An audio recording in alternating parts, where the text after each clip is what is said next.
ఆరాధనలకు ఎందుకు వెళతాం? దేవుని మందిరానికి ఎందుకు వస్తాం? దేవుని సన్నిధికి ఎందుకు వెళతాం? ప్రార్థనలో ఎక్కువగా మనం చేసేది దేని కొరకు, ఏం కోరుకుంటామన్నానంటే దేవుడు మనల్ని దీవించాలని, దేవుడు మనల్ని ఆశీర్వదించాలని మనందరం కోరుకుంటాం.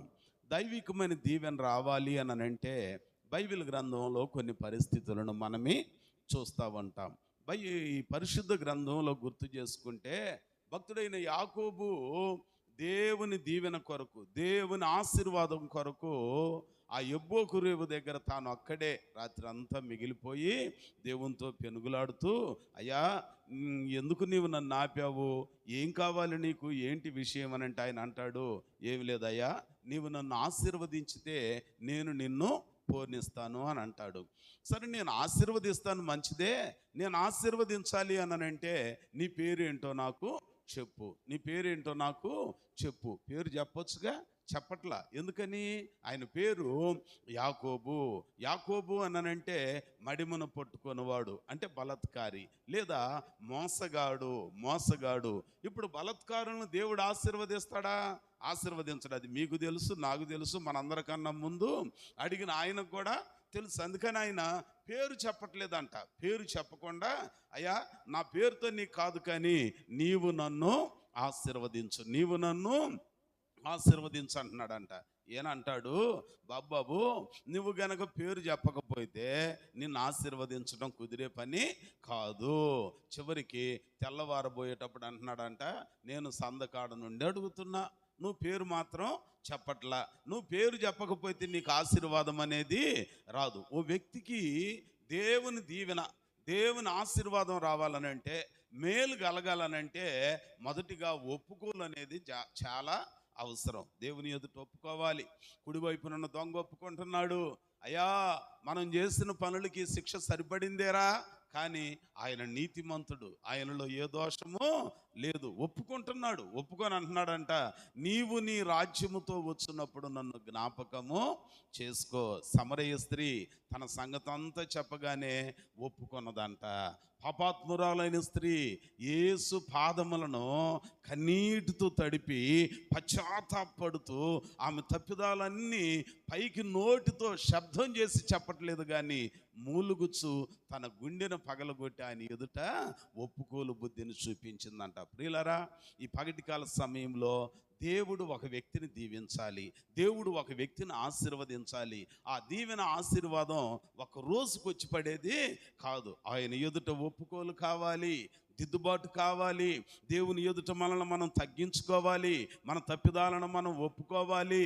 సరి చేసుకోవటానికి, మనల్ని ఏదో కవర్ చేసుకోవటానికి మాట కాదట, కానీ ఆయన ఎదుట ఈ దోషము నాదని ఎంచు, ఈ తప్పిదం నాదని ఎంచు. దావీదు భక్తుడు ఆయన ఎదుటికి వచ్చి, దేవా పాపము చేసి ఉన్నాను, కన్ను పోయినా, కాలు పోయినా, రాజ్యం పోయినా, ఏది పోయినా పర్వాలేదు, కానీ నీ పొందు లేకపోతే నేను ఉండలేను, నీ సన్నిధి లేకపోతే నేను బ్రతకలేను, కాబట్టి నీ సన్నిధి నాకు కావాలి. ఒప్పుకోలు కావాలండి, ఒప్పుకోలు కావాలి. ఉదయకాల సమయంలో భక్తి సంవత్సరాలు పెంచుకుంటున్నాం, భక్తిలో మేము చాలా సంవత్సరాల నుంచి ఉంటున్నాం అనుకుంటున్నాం, కానీ అనేక మందికి దీవెన లేకపోవటానికి గల కారణం ఏంటన్నానంటే ఒప్పుకోలు, దిద్దుబాటు అనేది లేకపోవటం. దేవుని జనాంగమా, వయసులో పెద్దలైన తల్లిదండ్రులారా, సోదరుడా సోదరి, దేవుని వాక్యం మనకు చెప్తుంది, మనం దీవించబడాలి, మనం ఆశీర్వదించబడాలి. దీవించబడటం, ఆశీర్వదించబడటం అనంటే ధనమో, మేడలో, మిద్దిలో ఉండటం దీవెన కాదు. అవన్నీ ఎవరి చేతిలో ఉన్నాయి? అపవాది చేతిలో ఉన్నాయి. ఓ సందర్భంలో యేసుక్రీస్తు ప్రభు వారండి 40 దినాలు అరణ్యములో ఉపవాస దినాలు అయిపోయిన తర్వాత అపవాది శోధించటానికి వచ్చింది. శోధించటానికి వచ్చి మొట్టమొదటి శోధనాస్త్రం ఏమంటుందో తెలుసా? ఆ రాళ్ళు ఆకలితో అలమటిస్తున్నాడు. ఆకలి బాగా జ్ఞాపకానికి వచ్చేస్తుంది. ఆ ఆకలి మంటతో బాధపడుతూ వేదన చెందుతూ ఉంటే ఈలోగా అపవాది వచ్చి అంటుందంట, ఇదిగో నువ్వు మనిషి కుమారుడుగా, దేవుని కుమారుడుగా, దేవుని యొద్ద నుంచి పంపబడినోడివిగా, నీవే దేవుని కుమారుడివి కదా, ఈ రాళ్ళను రొట్టెలుగా చేసుకొని తిను అనగానే, నా భక్తిని అంత తక్కువ అంచనా వేస్తున్నావా? నా ప్రార్థనా శక్తి నీకు అంత పిచ్చాపాటిగా ఉందా? ఏమనుకుంటున్నావే సైతాన్? ఆగో, ఇప్పుడే చేస్తాను, రాయి తీసుకోవాలి. ఆయన ఏం చేశాడో తెలుసా? మనుషుడు రొట్టె వలన మాత్రం కాక దేవుని వాక్యం వలన జీవించును. దేవునికి స్తోత్రం.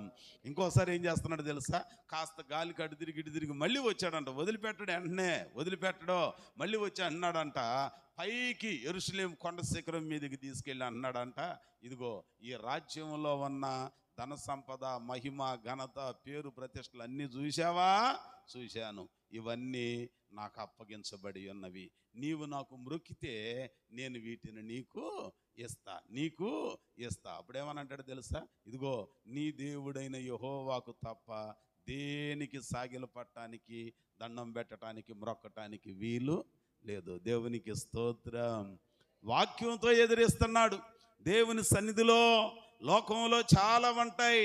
ఆ ఐశ్వర్యం కానీ, ధనము కానీ, మేడల మిద్దెలు, మెలుగు సరుకులు కానీ, ఇవన్నీ కూడా అపవాది అధీనానికి దేవుడు ఇచ్చాడు. ఇప్పుడు ఆయనకు మొక్కితే అవి ఇస్తానంటున్నాడు. కానీ దేవుడిచ్చే దీవెన, దేవుడిచ్చే ఆశీర్వాదం ఎట్లుంటుంది అన్నానంటే, యెహోవా అబ్రాహామును ఆశీర్వదించను గనుక అతను ఏమయ్యాడు? గొప్పవాడాయను. ఒక్క రోజులోనే అయిపోయాడా? లక్కీ బంపర్ డ్రా ఏమన్నా తగిలి బెచ్చగాడు కోటీశ్వరుడు అయిపోయాడా? కాల క్రమక్రమంగా నేను ఈ రోజు నీ స్థితిలో ఉండటానికి 1989 సంవత్సరంలో బైబిల్ కాలేజీ నుంచి బయటకు వచ్చి ఇట్లాగున ఆ ఊరు ఈ ఊరు, ఈరోజు మీకు ఆ డ్యామ్ కట్టి మునిగిపోయిన మునక గ్రామాలు పులిచింతల, గొల్లపేట, కోళ్ళూరు, తండ, బోధనం, చిట్యాల, ఏమంటే వెంకటాయపాలెం, ఇవన్నీ కాలినడకన సువార్తను ప్రకటించి కొన్ని సంవత్సరాలు గడిచిపోతే ఈరోజు ఈ స్థితిలో ఉన్నాం. దేవునికి స్తోత్రం. దేవుని సన్నిధిలో దేవుని వాక్యం అందుకే మన జ్ఞాపకం చేస్తున్నమాట. యెహోవా ఆశీర్వాదం ఒక్కరోజున రాదు. 89వ సంవత్సరం 90 సంవత్సరంలో నాకు రాలా. క్రమక్రమంగా ఆయన ఆశీర్వదిస్తూ వస్తూ ఉన్నాడు. ఇస్సాకు తనది గాని దేశమందు విత్తనం వేయగా అతడు క్రమక్రమంగా అభివృద్ధి పొందెను. విత్తనం వేయగానే వెంటనే పంట వచ్చిద్దా? గింజ నాటగానే తెల్లారేళ్ళు కాయలు కోతావా చెట్టుకి? కొయ్యం. క్రమక్రమంగా దేవుడు అభివృద్ధి చేస్తాడు. ఈరోజు నీ స్థితి కొంచెం బాగుండలేదేమో, అనేకులకు చులకనగా ఉందేమో, అనేకులకు తృణీకారంగా ఉన్నదేమో, కానీ ఆయన బలిష్టమని చేతి క్రింద మనం ఊర్చుకొని అణిగిమణిగి ఉంటే తగిన కాలంలో దేవుడు మనకు తప్పకుండా ఆశీర్వాదాన్ని ఇస్తాడు. అప్పటిదాకా మనకేం కావాలి? ఓపిక అనేది కావాలి, విశ్వాసం ఉండాలి, నిరీక్షణ ఉండాలి. ఓపికతో ఎదురు చూచేవారిగా ఉంటే అప్పుడు దేవుడు మనకు మేలు అనేది చేస్తాడట. ఇక్కడ కూడా చూస్తూ ఉన్నాం, అబ్రాహామును దేవుడు ఆశీర్వదించను గనుక అతనికి 175 సంవత్సరాల దీర్ఘాయుష్షు వచ్చింది. మంచి ముసలితనం, నిండు వృద్ధాప్యం. వెండినిచ్చాడు, బంగారం ఇచ్చాడు, ధనం ఇచ్చాడు, ధాన్యం ఇచ్చాడు, దాసదాసి జనాంగాలను కూడా దేవుడు ఆయనకి ఇచ్చాడంట. దేవుని దీవెన కావాలి, దేవుడు ఆశీర్వాదం కావాలి. యాకోబు ఆ తొడ మీద ఒక దెబ్బ దేవుడు కొట్టగానే తొడగూడు తొలగిపోయింది. ఎప్పుడైతే దెబ్బ తగిలిందో, దెబ్బ తగిలితే అబ్బా అని అంటారు కొంతమంది, అమ్మా అని అంటారు కొంతమంది, కదండి, అంటారా? ఈయన అన్నాడంట అప్పుడు, అయ్యా నా పేరు యాకోబు. ఎప్పుడైతే ఒప్పుకున్నాడో దేవుడు అంటున్నాడు, అబ్బాయి ఇక మీదట నీ పేరు యాకోబు కాదు, నీ పేరు ఇశ్రాయేలే. నీవు దేవునితోనూ మనుషులతోనూ పోరాడి గెలుపొందావు గనుక నీ పేరు ఇశ్రాయేలు, నేను నిన్ను ఆశీర్వదిస్తున్నా అన్నాడంట. చూసారా? కనుక ఈ ఉదయకాల సమయంలో మనం కూడా కోరుకోవాల్సింది ఏంటన్నానంటే, ప్రభువా నాకు స్వస్థతని అయ్యా, నాకు అది అయ్యా, నాకు ఇది అయ్యా అని అడగటం కన్నా నీ ఆశీర్వాదం నాకు దయచేయి, నీ దీవెన నాకు దయచేయి. దేవుడి ఆశీర్వాదంలో దీర్ఘాయుష్షు ఉంటుంది, ఆరోగ్యం ఉంటుంది, సకల ఐశ్వర్యములతో కూడిన భాగ్యం ఉంటుంది, అన్నిటికన్నా మిన్నగా నెమ్మది, ప్రశాంతత అనేది ఉంటుంది. కనుక ఈరోజు నీవు నేను మనందరం కావాలని కోరుకోవాల్సింది ఏంటన్నానంటే, దేవుని ఆశీర్వాదం కోరుకోవాలి. ఈ దేవుడు మనలను సియోనులో నుండి ఆశీర్వదించునుగాక, క్షేమాన్ని విస్తరింప చేయునుగాక. అయితే మనం కోరుకునే ఆశీర్వాదం రావాలనంటే ఆ దేవుడు ఇవ్వటానికి సిద్ధంగానే ఉన్నాడు. కొన్ని పనులు మనము చేయాలి. ఇక్కడ మనం చదువుకున్న వాక్యంలో చూస్తే ఒక ఆమె అంటుందంట, పెండ్లైన క్రొత్తలో ఆ పెళ్లి కూతురుగా అత్తారింటికి వెళ్ళిపోయిన తర్వాత తన భర్తతో మాట్లాడుకొని ఇక్కడికి వచ్చి కన్న తండ్రితో మాట్లాడుతూ అంటుందంట, అమ్మా ఏంటిరా వచ్చావు, నా కుమార్తె ఏంటి వచ్చావు అన్నానంటే, తండ్రి నీవు నాకు దీవెన దయచేయము. ఏం అడుగుతుందంటే అండి, దీవెన. దేవుని సన్నిధిలోనికి వచ్చిన మనం ఈరోజు ప్రభువుని అడగాలి. ప్రభువా, దీవెన నాకు దయచేయ్యా, నీ ఆశీర్వాదం నాకు దయచేయ్యా, నీ గొప్ప దీవెన నాకు దయచేయ్యా. అబ్రాహామును ఆశీర్వదించావు, అతడు అభివృద్ధి పొందాడు.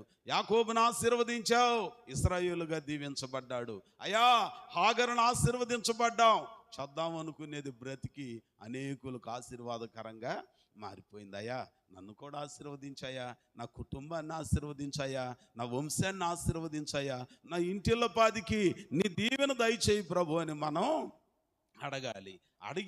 అడిగినది పొందుకోవాలి అనంటే ఇక్కడ ఈ తల్లి చేసిన కొన్ని పనులు మనం చూడాలి. ఈమె పేరు ఏంటన్నానంటే వాక్యంలో వ్రాయబడిద్ది, ఈమె పేరు అక్సా. ఏం పేరండి? అక్సా. అక్సా అనంటే దాని అర్థం కడియం అంట. చేతికి కాళ్ళకి కడియాలు వేసుకునేవాళ్ళు, ఇదివరకు గుర్తుందా? ఆ మధ్య ఒక ఆయన మనకి గుడివాళ్ళలో ఆ హైందవుల మధ్యలో అన్యుల మధ్యలో ఓ సంఘం ఉన్నది. మొత్తానికి ఒక రోజున ప్రార్థనకు వస్తానే ఉంటాడు. వాళ్ళ ఆవిడతో బాగా ప్రార్థనకు వస్తారు. అన్యులు ప్రభువుని నమ్ముకున్నారు. ఆ కాపుల కులంలో నుంచి ప్రభు దగ్గరికి వచ్చారు. మొత్తానికి ప్రార్థన చేయించుకుంటా ఉంటారు. అమ్మాయి అన్నయ్య అన్నయ్య అంటూ తన పిల్లల కార్యక్రమాలన్నీ మనమే చేసాం, ఆప్యాయంగా ఉంటుంది. ప్రార్థనకు వస్తున్నాడు, అన్నీ అయిపోయినాయి. ఓ రోజున మొత్తానికి ఒక పొట్లం తీసుకొచ్చి ఇచ్చింది. ఏంట్రా నాన్న ఇదే అన్న? ఏం లేదన్నా, దీని కొరకు ప్రార్థన చేయి అన్నది. ఏంటమ్మా ఇది, ఏం కొనుక్కున్నావురా అనంటే, ఏం లేదన్నయ్య, మీరు ప్రార్థన చేయండి, చెబుతా తర్వాత అని అన్నది. ఏం ముందు చెప్పవు అన్నానంటే, నువ్వు ముందు చెబితే మళ్ళీ అందరికి చెప్పేస్తావు, ప్రార్థన చేయవు అన్నయ్య అన్నది. సరే ఏంట్రా చెప్పమ్మా అన్నానంటే, సరే ప్రార్థన చేసే చేతులు పట్టుకున్నానా, మీరు ప్రార్థన చేయాల్సిందే అన్నాను. ప్రక్కన వాళ్ళ ఆయన, రై నువ్వు కూడా కళ్ళు మూసుకో అని అన్నది. ఎవరిని? అట్లా ఆయన్ని.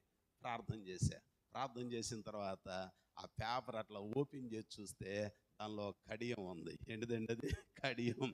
ఎందుకు ఇది అని అంటే, ఈ రోజున ఆయన నిబంధన చేసుకుంటున్నాడన్న, ఇక ఈ రోజు నుంచి నేను తాగను, పాస్టర్ గారి చేత ప్రార్థన చేయించి కడియం ఇవ్వు అని అన్నాడంట. చూసారా, కొన్ని సందర్భాలలో కడియం దేనికి గుర్తు? నిబంధనకి గుర్తు. ఎలియాజరు ఇస్సాకును భార్యను తీసుకురావటానికి, అబ్రాముకు కోడలను తీసుకురావటానికి వెళ్ళిపోయి ముక్కుపుటకి ఇచ్చాడంట, గాజులు ఇచ్చాడంట, కడియాలు కూడా ఇచ్చాడా లేదా అంటే ఇవి దేనికి? నిబంధనకి గుర్తు. అంటే ఇప్పుడు లేని వాళ్ళు అందరూ కడియాలు కొనుక్కొని వేసుకోమని నేను చెప్పట్లేదు నా తల్లే, అది కాదు సంగతి. అసలు కథ మర్చిపోద్దు. అంటే ఒక నిబంధన, అక్సా అనే మాటకు అర్థం కడియం, ఒక నిబంధన. ఆ అక్సా అనే అమ్మాయి ఎవరు కూతురు అన్నానంటే, మోషే గారి దగ్గర పరిచారకులుగా ఉన్నారే, ఎవరు వాళ్ళు? యెహోషువ, కాలేబు. యెహోషువ కాలేబులలో మోషే తదనంతరం దేవుడు ఎవరిని నాయకునిగా పెట్టాడు? యెహోషువని పెట్టాడు. యెహోషువ దగ్గర కూడా పరిచారకుడు ఎవడు? కాలేబు. అంటే ఎంత గొప్ప భాగ్యం అండి! ఇద్దరు సేవకుల దగ్గర పరిచర్య చేశాడండి. యెహోషువకు సహకారిగా ఉన్నాడు, మోషే భక్తునికి. మనం అది చూడం, మనమేమనుకుంటాం తెలుసా? మోషే తర్వాత నేనే లీడర్ అన్నానంట. ఓహో, నువ్వు అక్కడికే పరిచర్య చేసింది. కానీ ఏనో ఇద్దరికి. అర్థమైంది మీకు? దేవునికి స్తోత్రం చెప్పండి. అందుకనే ఎప్పుడు కూడా ఎంత గొప్ప దేవుడు కాలేబుకి ఇచ్చాడో తెలుసండి. ఆ కాలేబు యొక్క ఆ పరిస్థితిని గురించి అంటాడు, నిండు మనసుతో అతడు యెహోవాను అనుసరించాడంట. ఎలాంటి మనసుతోనండి? నిండు మనసుతో, అరకొరగా కాదు, నిండు మనసుతో దేవుని అనుసరించాడు, యెహోవాను అనుసరించాడు. ఇప్పుడు ఆ కాలేబుకు పుట్టిన కూతురే అక్సా కాలేబు కుమార్తె. కాలేబు అనే మాటకు అర్థం కుక్క అని. కొన్ని కుక్కలు భయంకరమైనవి ఉంటాయి. కుక్కల్లో చాలా రకాలు ఉన్నాయిగా. పెంపుడు కుక్కలు ఉన్నాయి, వీధి కుక్కలు ఉన్నాయి, ఊర కుక్కలు ఉన్నాయి, తర్వాత పిచ్చి కుక్కలు కూడా, ఇవన్నీ చాలా ఉంటాయిగా కదండి. అయితే ఈ కాలేబు నమ్మకమైన వాడు, విశ్వాసానికి గుర్తుగా చెప్పే ఆ పేరుకు అర్థం కుక్క అని అంటాడు. కానీ ఎంత నమ్మకస్తుడో! దేవునికి నమ్మకస్తునిగా ఉన్నాడు, మోషే భక్తునికి నమ్మకస్తునిగా ఉన్నాడు, కడకు యెహోషువకు కూడా నమ్మకస్తునిగా ఉన్నాడు. కడుపు గాలినప్పుడు నమ్మకస్తుడే, కడుపు నిండిపోయిన తర్వాత అందరంట వాగ్దాన భూమిలో భూభాగాలను ఎవరి వాటా వాళ్ళకి పంచాక, ఎవరి స్థలాల్లో వాళ్ళు ఉండిపోయాక జరిగిన కార్యం ఏంటన్నానంటే, కడుపు నిండాక ఏదో అంటారే, రేవు దాటేదాకా, ఏరు దాటేదాకా వాడమల్లన అన్నాడంట. దాటిన తర్వాత ఏమన్నాడంట? పోరా, ఇంకోటి అన్నాడంట. అట్లాగనే ఇశ్రాయేలీయులు కూడా యెహోషువ కాలంలో ఆ వాగ్దాన భూమిలో కాలు మోపి పంపకాలు పంచిన తర్వాత ఎవరి వాటా వాళ్ళకు వచ్చాక మంచిగా గొడారాలు వేసుకొని ఇళ్ళు కట్టుకొని పొలాలు సాగు చేసుకుంటూ కొంతమంది నడిపించి పోషించి మోసి పెద్ద చేసి పంపకాలు పంచిన ఆ దేవునిని మర్చిపోయి వేరే వాటిని అనుసరిస్తున్నారంట.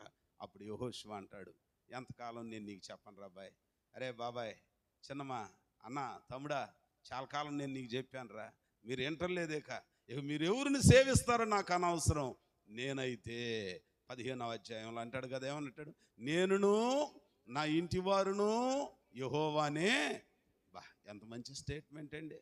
ఈ పగటికాల సమయంలో నీ కథ ఏంటి? మనం ఇదే పరిస్థితిని చూస్తే వయసులో ఈ కాలేబు కన్నా పెద్దవాడు, యెహోషువ కన్నా పెద్దవాడు ఇంకొక ఆయన ఉన్నాడు, మోషేకి సహోదరుడు, ఎవరైనా అహరోను అంటున్నాడంట. మోషే అనువాడు ఏమాయనో, చాలా రోజులు అయిపోయింది, ఏడిని తోడబుట్టినాడు, కొండెక్కాడు, ఉన్నాడో పోయాడో ఎవరికి తెలుసు. మనల్ని నడిపించిన వాడు ఒకడు ఉంటే ఎందుకు, లేకపోతే ఎందుకు, తినటానికి ఉందగా, తిని మెదలకుండా పడుకోవచ్చుగా, ఎండ తగలట్లేదుగా, మేఘస్తంభంలో దేవుడు నీకు నీడనిచ్చాడుగా, రాత్రి ఏ క్రూర మృగాలు వచ్చి నీ ప్రాణం తీయకుండా అగ్ని స్తంభం, మంట వేసుకుంటే చిరత పులులు కానీ చంపటానికి ఆని చేసే ఏ జంతువు కానీ అగ్ని దగ్గరికి రాదు. రాత్రిపూట దేవుడు ఎట్టున్నాడు నీకు తోడుగా, అగ్ని స్తంభంగా. పగలు ఎట్లాగున్నాడు దేవుడు, మేఘస్తంభంగా. తినటానికి తిండి ఇచ్చాడు, ఉండటానికి ఆశ్రయం కల్పించాడు. ఇక నీకెందుకు, ఇదిగో మేము కడుపార తిని త్రాగి నిద్రపోవటానికి బదులుగా ఆడటానికి లేచారంట. సరే, ఆడి ఆడి కాళ్ళు నొప్పి వచ్చిన తర్వాత, నాట్యం ఎక్కువైన తర్వాత పడుకోవచ్చుగా, పడుకోలేదంట. ఇదిగో మా నాట్యానికి ముందు ఐగుప్తులో నుంచి మమ్మల్ని నడిపించిన దేవుడు మాకు ఉండాలి. అరే, నాయకుడు లేడు, నాయకుడు లేకపోతే మాకు ఏదో ఒకటి కావాలన్నారంట. వెంటనే అహరోను ఏమనాలి, పిచ్చి పని చేయమాకండి అయ్యా, దేవునికి ఏ విధమైన రూపం పెట్టకూడదయ్యా, ఆయనకు తప్ప ఎవరికి మొక్కకూడదయ్యా, నా మాట వినండిరయ్యా, తినటానికి ఇచ్చాడు, తాగటానికి ఇచ్చాడు, వంటానికి ఇచ్చాడు, నీడ ఇచ్చాడు, కాపుదలు ఇచ్చాడు, రే నా మాట వినరా బాబా అని అంటే విన్నారా? ఇలా అసలు చెప్పాడయ్యానా? చెప్పకుండా అయితే ఒక పని చేయండి, మీ దగ్గర ఉన్న ఐగుప్తీయుల దగ్గర వచ్చేటప్పుడు తెచ్చుకున్నారే, ఫంక్షన్కి వెళ్ళి వత్త కొద్దిగా, ముక్కు పొడికి పెళ్ళికి వెళ్ళి వత్త కొద్దిగా పట్టీలు ఇవ్వు, గాజులు ఇవ్వని తెచ్చుకున్నారు చూడు, బంగారపు వస్తువులు, అవన్నీ ఇవ్వండి అన్నాడంట. తీసుకొచ్చి అగ్నిలో వేసి పోగరుతో ఒక మంచి దూడను చేశాడంట. దేవునికి స్తోత్రం. ఆ దూడనిస్తే ఆ దూడని ఎత్తుకొని ఊరేగుతూ అంటున్నారంట, ఐగుప్తులో నుంచి మమ్మల్ని నడిపించిన దేవుడు ఇతడే. చూసారా ఎంత ఘోరమండి. యెహోషువ అంటున్నాడు, మీరు ఎవరిని సేవిస్తారో నాకు అనవసరం, నేనును నా ఇంటి వారును యెహోవానే. కానీ ఈడొచ్చింది కానీ ఎవరం రాలా. వయసుకు పెద్దోడు అహరోను ఏం చేస్తున్నాడు, దూడని చేసి పెట్టాడు. ఎవరు గొప్పోళ్ళు అంటారు? వయసు గొప్ప కాదు, బుద్ధి గొప్ప. దేవునికి స్తోత్రం. ఇక్కడ కూడా చూస్తున్నాం, అలాంటి యెహోషువకు ప్రక్కనున్నవాడే కాలేబు. ఆ కాలేబును గురించి నిండు మనసుతో దేవుణ్ణి అనుసరించాడని చెప్పాడు. ఇప్పుడు ఆ కాలేబుకు పుట్టిన కుమార్తె అక్స అనే ఆమెని పిచ్చాపాటికి ఎవరగబడితే వాళ్ళకి ఇవ్వలేదంట. ఒక భయంకరమైన శత్రుమూకలో అనాకీయులు అనంటే వాళ్ళని చూస్తే ఆకాశం ఎత్తుగా కనపడతారంట, పెద్ద ఎత్తుగా కనపడతారు. అలాంటి వాళ్ళ పట్టణాన్ని ఎవడైతే జయించుకొని వస్తారో వాళ్ళకి నా బిడ్డని ఇచ్చి కట్టబెడతా అన్నాడంట. స్వయంవరం ప్రకటించాడు. ఆ స్వయంవరంలో ఎవరు నెగ్గారు అనంటే ఓత్నియేలు అనే అతను నెగ్గాడు. ఇప్పుడు ఏం చేశాడు అనంటే ఆమెని ఆ వ్యక్తికి ఇచ్చి కట్టబెట్టాడు. అంటే దేవుని సన్నిధిలో మనం ఎప్పుడు కూడా ఎవరితో జతగట్టాలి అనంటే దేవుని చిత్తానుసారంగా విజయ పదంలో నడిచే వాళ్ళతో మనం జతకట్టేవారిగా ఉండాలి. ఇప్పుడు ఆమె దీవెన దయచేయమన్నది, ఆ దీవెన ఆయన తన కుమార్తెకి ఇచ్చాడు. మనం కూడా దీవెన దయచేయమని మన పరమ తండ్రిని అడగాలి. అక్కడేమో కూతురు అడిగింది, ఎక్కడేమో మనం ఆయనని అడగాలి. అక్కడేమో కాలేబుని అడిగింది, మనమేమో పరమ తండ్రిని అడగాలి. అడిగిన తీరు ఒకటే, కానీ అడగటానికి ముందు కొన్ని పద్ధతులు మనకు ఖచ్చితంగా కావాలి. ఆమె ఏం చేసిందో తెలుసా? మొదటిగా 15వ అధ్యాయము 18వ వచనం చదువుదాం. ఆ యెహోషువ గ్రంథం 15వ అధ్యాయం 18వ వచనం చదువుతామా? ఆమె తన పెనిమిటి ఇంటికి వచ్చినప్పుడు తన తండ్రిని ఒక పొలము అడుగుమని అతనిని ప్రేరేపించను. చూసారా ఏం చేస్తుందంటండి? ఏం చేస్తుందంట? ఒక పొలము అడుగుమని ప్రేరేపిస్తుందంట. ఎవరిని ప్రేరేపిస్తుంది? భర్తని ప్రేరేపిస్తుంది. ఎంత మంచి భార్య అండి. కొంతమంది ప్రేరేపిస్తారు. దేనికి ప్రేరేపిస్తారు? భార్య భర్త ఇద్దరు. ఎవరోళ్ళు? అననీయ సప్యర. అననీయ, ఇక రిఫరెన్సులు చేస్తే చాలా టైం అయింది. అననీయ సప్యర బోధ విన్నారంట. వెంటనే అననీయ అన్నాడయ్యా, నాకున్న పొలం అమ్మి దేవుని సేవకు నేను ఎక్కడ పెడతానదంట. సరే, అప్పుడు దాకా బాగానే ఉంది. బేరం పెట్టి అమ్మిన తర్వాత సొమ్ము ఎక్కువైపోయిందంట. ఆ సొమ్ము ఎక్కువైపోయిన తర్వాత జరిగిన కార్యం ఏంటన్నానంటే, మూట తీసుకొని హడావుడికి ఇంటి మీదకి వెళ్తుంటే ఇంటి ఆమె పిలిచిందంట. యో, ఎక్కడికి వెళ్తున్నావు అన్నది. అదేనమ్మాయి, ప్రార్థనలో మొక్కుబడి చేసుకున్నాం, దేవుడు మంచి రేటు ఇచ్చాడే, పెంచుతానా, తీసుకెళ్ళి దేవుని సేవకి ఇచ్చాను. మాలా గొప్పడు బుట్టావులే, రావాయ బాబు అని ఇంట్లోకి పిలిచి ఏం చేసింది తెలుసా? అమ్మో దేవునికి అన్నావుగా, అమ్మినదంతా దేవునికి అన్నావు, అట్టాగనే అంటావులో నువ్వుట్రా అని చెప్పి తీసుకొచ్చి ఆ మూటలో కొంత తీసి కొంత నేను ఇంట్లో సర్దేసి వస్తాను, నువ్వు బాధ అన్నదంట. వెళ్ళాడు. వెళ్ళిన తర్వాత ఆ గుమ్మంలో ఉండగానే దేవుని సేవకుడు అన్నాడు, ఇదిగో ఎంతకి అమ్మావు నీ పొలాన్ని? ఎంతకే అమ్మే. ఎంతకే?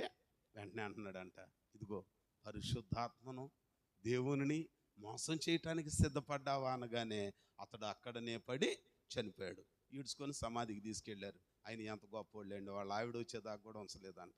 ఏళ్ళ ఆవిడ ఈ సర్ది వచ్చేసరికి గుమ్మలో ఉందంట. ఈ సంగతి అంతా నాకు తెలీదు. ఏమమ్మా మీ పొలం ఎంత కమ్మారు? అయ్యో మా ఇంటి ఆయన తెచ్చాడే, ఇచ్చాడే, అంతకే, ఎక్కువ లేదు తక్కువ లేదు అయ్యా, అంతకే అమ్మాడు అనగానే పరిశుద్ధాత్మను మోసం చేయడానికి పూనుకుంటావు అనగానే ఏం కూడా వెళ్ళిపోయింది. అంటే నేను ఎందుకు చెబుతున్నా? ప్రేరేపించటం. కొన్నిసార్లు భర్తను భార్య, భార్యను భర్త ప్రేరేపించిన అనుభవాలు బైబిల్ గ్రంథంలో చాలా ఉన్నాయి. కానీ దేనికి ప్రేరేపిస్తున్నావు? మంచి పనికే? చెడు చేయటానికే? దేనికి ప్రేరేపిస్తున్నావు? దేనికి ప్రేరేపిస్తున్నావు నువ్వు? దేవుని వాక్యం చెప్తుంది ఒక మంచి పనికి ప్రేరేపించాలి. అక్సా అనే కుమార్తె తన పెనిమిటిని ప్రేరేపిస్తుంది. ఏమని ప్రేరేపిస్తుందో తెలుసా? ఇదిగో మా నాయనని ఒక పొలం అడుగాయా, ఒక పొలం అడుగుదాం. ప్రేరేపించేది ఏమే కానీ వెళ్ళి అడిగేది మాత్రం అమ్మాయే. దేవునికి స్తోత్రం. ఈ రోజుల్లో భర్తలు ప్రేరేపిస్తారు. ఏంటే, కొత్తల్లోండి ఎవరా పండక్కి వెళ్ళు అడుగు, ఆగా ఇంటి నిండా ఆడపిల్లలు ఉన్నారు, ఎట్టాగట్టు మా ఇద్దరికి పెళ్లి చేసేసరికి ఇస్తా చేస్తాళ్లే. పెళ్లి చేయక తప్పిద్దా? మనిషి అన్నోడు పుట్టిన తర్వాత దినం చేయక తప్పిద్దా? వెళ్ళు ఏదో ఒకటి తీసుకురా. కుదరదా అయ్యా? తీసురా. అనవసరంగా నిన్ను చేసుకున్నా, నీకన్నా ఎక్కువ ఇస్తామన్నారు ఆ ఊరోళ్ళు. ఏంటిది? అది చెప్పరే మీరు? ఆ నిజాలు అసలు మీరు చెప్పరేంటి? అబద్ధాలు అయితే అంత గట్టిగా చెబుతారు మీరు కదండి. అంటారా అనరా? దేవునికి స్తోత్రం. హల్లెలూయా, హల్లెలూయా. నేను ఇప్పటి నుంచే చెబుతాను నా పిల్లడు గరే, దేవుని సన్నిధిలో భక్తి కలిగిన అమ్మాయిని కట్నాలు కానుకలు గిఫ్ట్ అని ఇంగ్లీష్ వర్డ్ కూడా వాడొద్దు మీరు. మనకున్న దానిలో ఇష్టమయ్యి నీకు ఇష్టమైతే తీసుకొచ్చేయి. నేను చచ్చిన కట్నం జోలి మాత్రం వెళ్ళటానికి వీలు లేదు. నాకు తెలుసు ఆ బాధ. ఎంతమంది అప్పులు చేసి ఆడపిల్లలకు పెళ్ళిళ్ళు చేస్తారో తెలుసండి. అప్పు తీరక కుటుంబం ఎన్ని ఇబ్బందులు పడతారో తెలుసండి. పేరుకు ప్రార్థన వాళ్ళేగా అందరూ. ఏంటండి ఇంత కఠినంగా చెబుతున్నావు అని అంటే, ఎంత కఠినంగా చెప్పినా మెత్తబడి సత్యనేగా మందా. దేవునికి స్తోత్రం. తప్పదు. చెప్పకపోతే నాకు శాపం, చెప్పిన తర్వాత వింటే మీకు ఆశీర్వాదం. ఆయన అట్నే చెబుతాడులేమ్మా. ఓహో మాకు తెలియందా అనుకుంటే దానికి కూడా దేవుడు మీకు ఇచ్చేది మీకు ఇస్తాడు. బైబిల్ గ్రంథంలో ప్రేరేపిస్తున్నారు. కొంతమంది భర్తలు ప్రేరేపిస్తారు తుచ్చమైన వాటి కోసం. కానీ ఇక్కడ అక్సా అనే ఆమె తన పెనిమిటిని ప్రేరేపిస్తుందంట. మా నాయన దగ్గరికి వెళదాం, నా తండ్రి దగ్గరికి వెళదాం, ఒక పొలం ఇమ్మని అడుగుదాము, ఒక పొలం అడుగుదామని అనంటే వచ్చేస్తున్నారంట. అననీయ సప్పీరాలలో సప్పీరా ప్రేరేపించింది, పతనం అయిపోయారు. కానీ గనురాలైన షూనేమీరాలట తన పెనిమిటిని ప్రేరేపిస్తుంది. అయ్యా, మన ఇంటికి వచ్చి పోవుచున్న దైవజనుడు భక్తి కలిగిన దైవజనుడని నేను ఎరుగుదును. సో ఏం చేద్దామమ్మా, ఏం చేద్దాం చెప్పానంటే, లంక అంత కొంప వచ్చింది కదా, దానిలో మూలన ఒక చిన్న గది కట్టి ఆయనకి ఇద్దామయ్యా. పోతే ఆ ఇంట్లో ఈ ఇంట్లో ఆ చెట్టున ఈ చెట్టున వాళ్ళ ఇంటి పనులన్నీ ఏదాకా అరుగుల మీద నిద్ర వచ్చి ఊగిపోతున్నాడు, కూరబాట్లు పడుతున్నాడు, ఆపసాపాలు పడుతున్నాడు. అయ్యా ఇంత కొంపంది కదయ్యా, ఒక చిన్న గది కడదాం. ఎంత గొప్ప దీవెనండి. భక్తి కలిగిన వాళ్ళ యొక్క ప్రేరేపణ ఎట్లాగునా ఉంటుంది. దేవుని వాక్యంలో చూస్తున్నాం. అలాంటి మంచి ప్రేరేపణతో ప్రేరేపించింది. చివరికి జరిగిన కార్యం ఏంటన్నానంటే, ఆ ఇంట్లో చిన్న నలుసు కనపడిన ఆ కొంపలో మంచి బిడ్డని దేవుడు ఇచ్చాడు. కనుక మనం కూడా ఏం చేయాలి? మంచి పనుల కోసం భర్తని ప్రేరేపించాలి, మంచి పని కోసం భార్యని ప్రేరేపించాలి. అర్థమవుతుందా? అర్థమవుతుంది మీకు? నేను ప్రేరేపిస్తా, అమ్మా ఏం పర్లా, ధైర్యంగా సేవ చేయి, అంత దూరం మొన్నటి జరిగింది, ఒక్కడి వెళుతున్నావు, ఏమన్నది పిచ్చిదానా?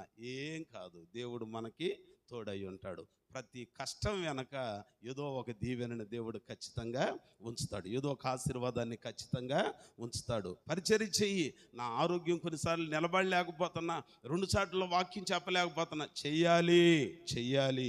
2 చోట్ల కలిపితే ఒక 200 మంది ఏడా, అక్కడ ఒక చోటే 200 మంది ఉంటారు. ఇంకొకటి, దేవుని చిత్తం అనుకోవటానికి వెళ్ళగానే దేవుడయ్యో ఒకటి కార్యాలు చేస్తున్నాడు. నేను ఈ రోజుకి దేవుని చిత్తానికి సరెండర్డ్ అవ్వటానికి గల కారణం ఇదే. అనేకమైన ఆగిపోయిన ఇళ్ళు పూర్తి అయిపోయినాయి, అనేక మంది పిల్లలు దీవించబడ్డారు, అనేక మంది ఆ సంపాదన విషయంలో కూడా దేవుడు మేలు చేస్తున్నాడు. ఆడపిల్లలు ఈరోజు ఆ కెమికల్కో దేనికో దానికి వెళ్ళి ఎంతో కొంత సొమ్ము తెచ్చుకుంటున్నారు అని అంటే, మా పిల్లలు కూడా ఉద్యోగస్తులు అయిపోయారే, ఒక ఆనందం. దేవునికి స్తోత్రం. మీరేమో తుచ్చమైన నోటి మీద మనసు పెడతారు, పనికిరా నోటి మీద మనసు పెడతారు. ఆ ఆత్మ మూలంగా మనం వెనక నడిచే వాళ్ళమైతే సంఘంలో దేవుడు ఎంత మేలు చేస్తున్నాడు, ఎంత దీవెన దయచేస్తున్నాడు, ఎంత ఉపకారం చేస్తున్నాడు ఆలోచించాలి. మన ఆలోచన అంతా ఎప్పుడు ఆ ఏర్పాల్ గారి పేరే, ఈ బాబు పేరే, ఆ దేవ పేరే, అదిగో వెంకయ్య పేరే, సుబ్బయ్య పేరే ఈ అనుకుంటాం. కాదు, మనుషులేండి. కానీ ప్రతిసారి ఒక పనికి దేవుడు ఎవరినో ఒకళ్ళని వాడుకోడా? మీరు విధవరాలు ఎదురొస్తే దెబ్బకి ఆగి మళ్ళీ గంట తర్వాత ప్రయాణం అవుతారు, మంచికైనా చెడుకైనా కదండి. సమాధికి కూడా వెళ్తావా? అమ్మాగా అసలు ఎమ్మ కూడా చచ్చినావు, ఎదురు వచ్చింది, నేను చస్తానేమో, నువ్వు చస్తే ఏమన్నా నష్టమా? ఒకప్పుడు మన తల్లిలో, మన ఇంట్లో ఉన్నోళ్ళు భర్తను పోగొట్టుకుని విధవరాళ్ళు లేరా? అదేంటండి అట్లా అంటావు?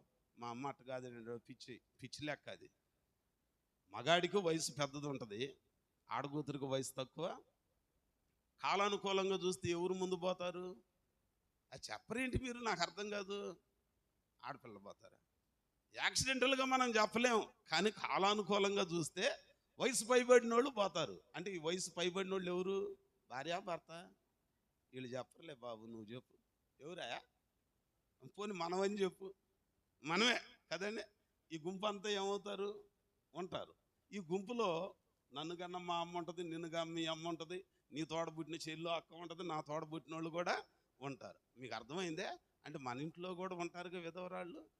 మళ్ళీ నువ్వే ప్రార్థన చేయమని, ప్రభువా బల్ల గుద్దేస్తావు, మైకులు పగల కొడతావు, విధవరాండ్ర పట్ల వ్యాజ్యమాడు వాడవా, అయ్యో దెబ్బకు తుళ్ళిపళ్ళు లేవాలి పరలోకంలో. యేసయ్య దేవునికి స్తోత్రం. అరే ప్రార్థన చేయటం కాదండి, ఆచరించాలి. నేను కూడా పిల్లల్ని తీసుకొని, చిన్న పిల్లలకు ఉన్నప్పుడే ఆ చిన్న మోపెడు తీసుకొని వెళ్తా ఉంటే, సిమెంట్ రోడ్లు కొత్తగా పోసి డ్రైనేజీలు ఏమి ఉండవు, సిమెంట్ అంచున జారితో ఒక 2 అడుగులు 3 అడుగులు గోతిలో పడిపోవాలి, అటు ఇటు. అన్బ్యాలెన్స్ అయితే పరిస్థితి వేరుగా ఉంటుంది. హడావుడిగా పిల్లల్ని, వీళ్ళేమో నిద్రపోయి లేచిన తర్వాత జడలేసిద్ది మా ఆవిడ.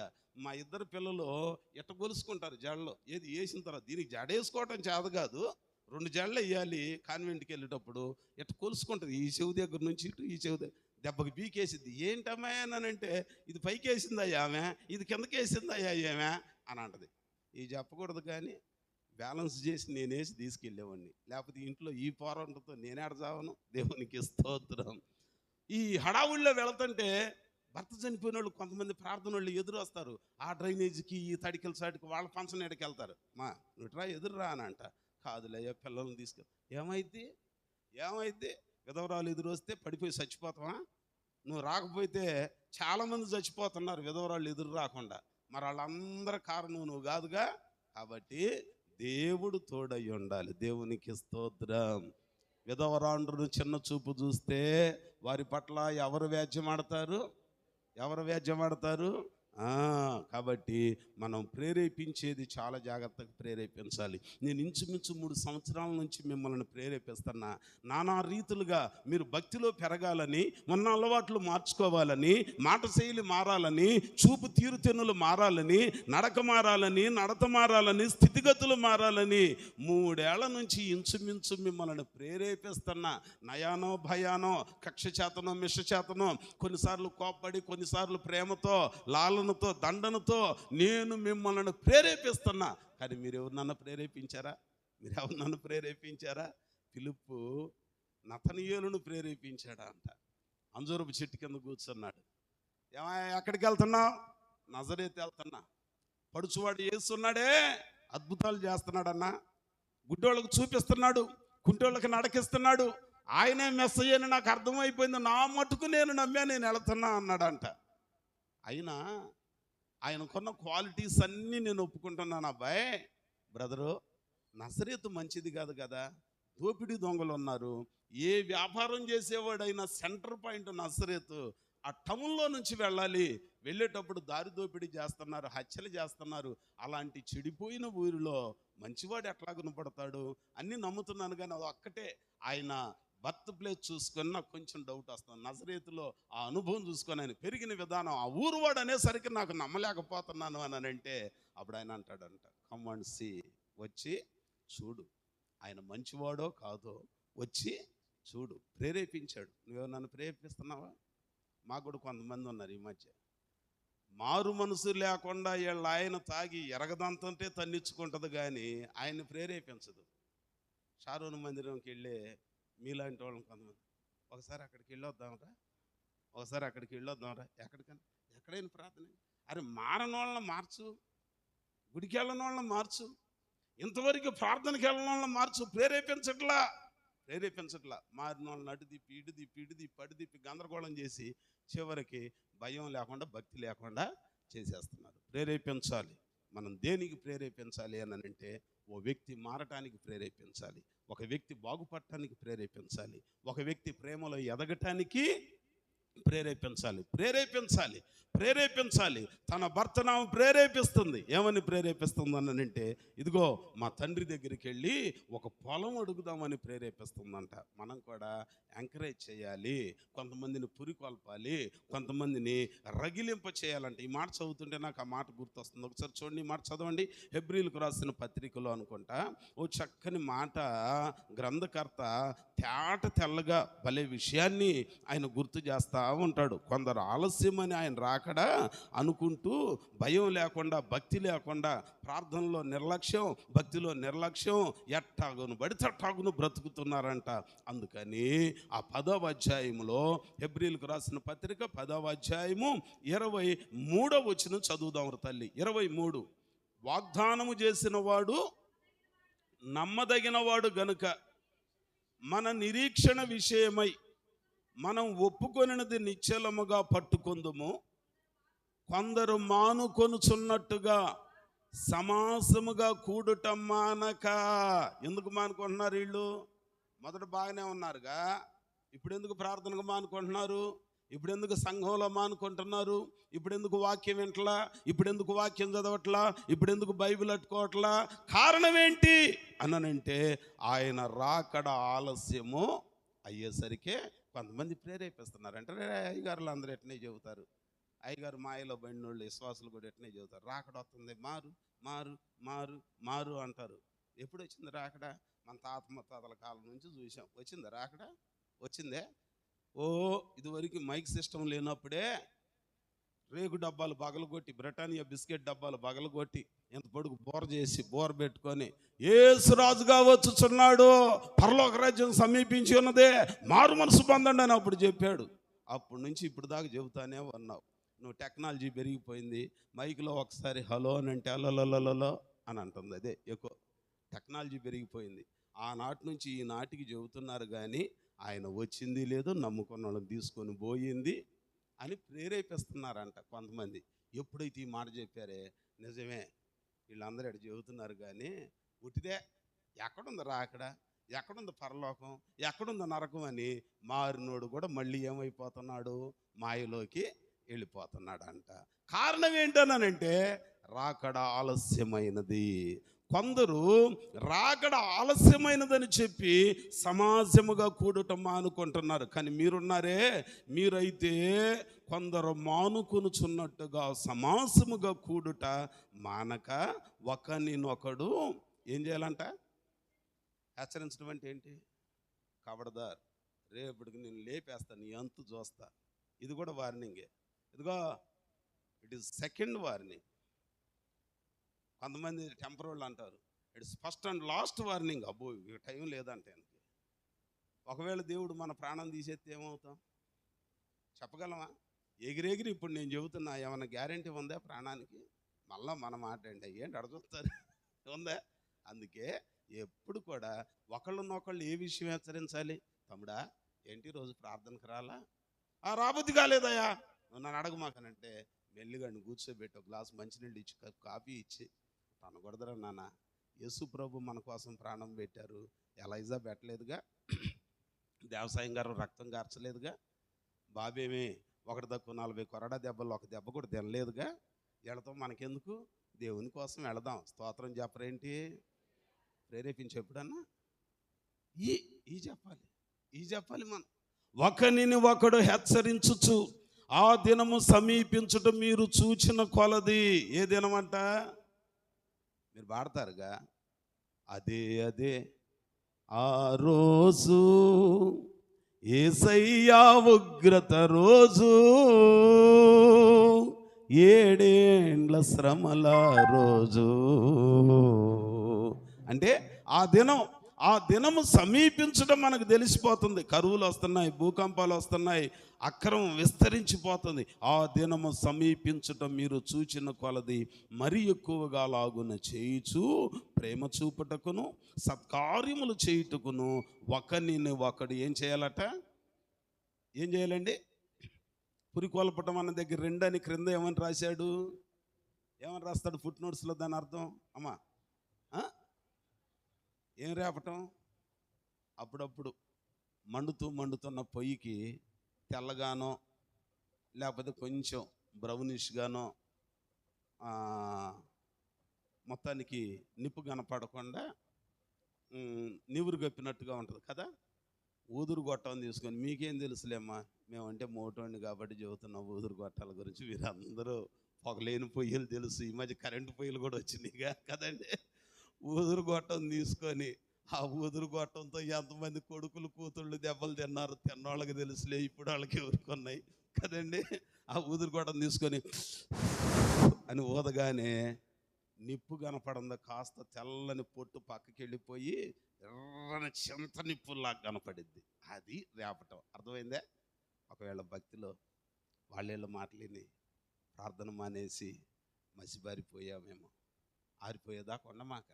నేను ఊదుతున్నా, నేను రేపుతున్నా, నేను పురికొల్పుతున్నా, నేనేం గొప్పోడిని కాదు, నేనేం పరిశుద్ధుడిని కాదో. యేసు ప్రభు మాట, పౌలన్న చెప్పిన మాట, పురికొల్పాలి. నేను మిమ్మల్ని పురికొల్పుతున్నా. ఎవరో మాటల కోసం దేవునికి దూరం అవద్దు, ఎవరో మాటల కోసం సంఘానికి దూరం అవ్వద్దు, ఎవరో మాటల కోసం యేసు ప్రభువుకు దూరం అవ్వద్దు, అలగొద్దు. ఏం చేయాలి తెలుసా? పురికొల్పబడాలి.